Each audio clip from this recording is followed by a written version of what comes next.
Les préparatifs en vue des présidentielles en Géorgie. Le premier tour du scrutin aura lieu ce dimanche. Une élection qui verra sans doute la fin de l'ère Saakashvili.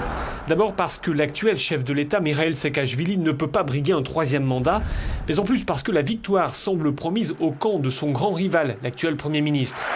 Ce dernier s'est engagé à ne pas se présenter lui-même, mais il pilote la candidature de Giorgi Margvelashvili.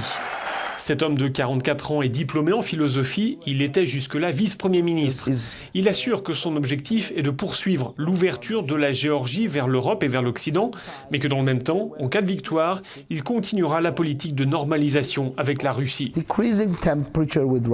Celui qui porte les couleurs du camp Saakashvili, c'est cet homme, David Bakradze. À 41 ans, il souhaite incarner le renouveau du parti présidentiel, une formation victime de l'usure du pouvoir.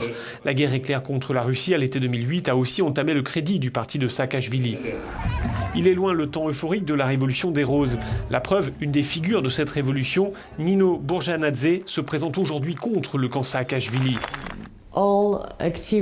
Toutes les activités de Mikhail Saakashvili doivent être l'objet d'enquête, dit-elle, non seulement sur ce qui s'est passé lors de la guerre en août 2008, mais aussi sur les cas de torture en prison et sur la pression exercée contre les opposants politiques.